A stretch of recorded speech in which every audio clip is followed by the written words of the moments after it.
ইদানিং অনেক ভিডিওতে দেখা যায় যে সৌদিতে থাকা কিছু বালপাকনা এবং বকলম রিলস বানায়, টিকটক বানায় যে ভাই আপনারা সৌদিতে আসেন না, সৌদির অবস্থা খারাপ, এই সেই।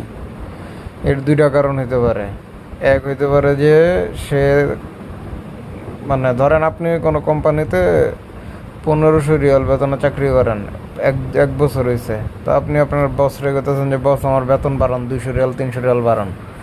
বস দিছে উল্টা দাপকি যে বেটা আমি তোর দেশ থেকে 300 রিয়াল কমে আর আরেক লোক আনবো, তুই এই বেতন কাজ করলে কর, নয়তো নাই। তো এরকম নিজেদের বেতন আর সুযোগ সুবিধা বাড়ানোর জন্য এক হইতে পারে এরকম ভিডিও করে। 2 নম্বর কারণ হলো যে ওরা গ্রামের দালালদের মানে দুষ্টু দালালদের মিষ্টি কথা বুঝলা ফ্রি বিষয় বা সাপ্লাই বিষয় গেছে।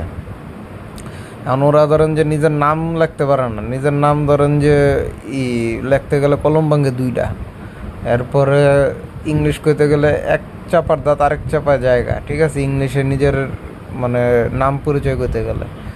তো ওরা স্বাভাবিক ফ্রি ভিসা সাপ্লাই ভিসা তো কোনো সুযোগ সুবিধাই নেই। কোম্পানির ভিসা গেলে আপনি ইকামা পাবেন, থাকার জায়গা পাবেন, খাবার পাবেন, ঠিক আছে। ইন্টারভিউ দেওয়া যদি যান, ডেলিগেট ইন্টারভিউ যেটা বলে, সৌদির ডাইরেক্ট ডেলিগেট ইন্টারভিউ দেওয়া যাবেন, ইকামা খাবার সব পাবেন। আর সাপ্লাই ভিসা গেলে রাস্তায় রাস্তায় ঘুরতে হবে, সৌদিদের কাছে গিয়ে হাত পাততে হবে যে মাফি রিয়াল বললে 5-10 রিয়াল প্রতিদিন হয়তো ইনকাম করতে পারবেন ভিক্ষা কইরা।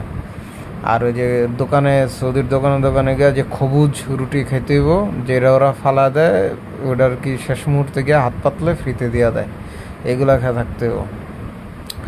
তো এখন কথা হলো যে এই সব লোকদের কথায় কান দিবেন না ভাই, কারণ সত্যি বলতে কেউই চায় না যে ওর কম্পিটিশন থাকুক, ওর কম্পিটিশন বাড়ুক, ঠিক আছে। আর যারা ফ্রি ভিসা সাপ্লাই ভিসা গেছে ওদের কথা শুনে লাভ নেই, কারণ এগুলো অশিক্ষিত মূর্খ, ওরা ভাবে সৌদির সিস্টেমটাই এরকম। কিন্তু কোম্পানি ভিসায় গেলে আপনার ধরেন যে ইকামা পাবেন, খাবার সুবিধা পাবেন, থাকার জায়গা পাবেন, চিকিৎসা পাবেন, আরও অনেক সুযোগ সুবিধা আছে, ঠিক আছে। তো এইসব গ্রামের দালাল বা মূর্খ লোকদের কথায় প্রতারিত না হয় আপনি ঢাকায় আসেন, কোনো এজেন্সিতে কথা বলেন, এজেন্সির মাধ্যমে ইন্টারভিউ দেওয়া যান, ঠিক আছে, ইন্টারভিউ দেওয়া কোম্পানিতে যান। কখনোই এসব ফ্রি ভিসা সাপ্লাই ভিসা বা এসব মূর্খদের আবালদের কথা শুনবেন না।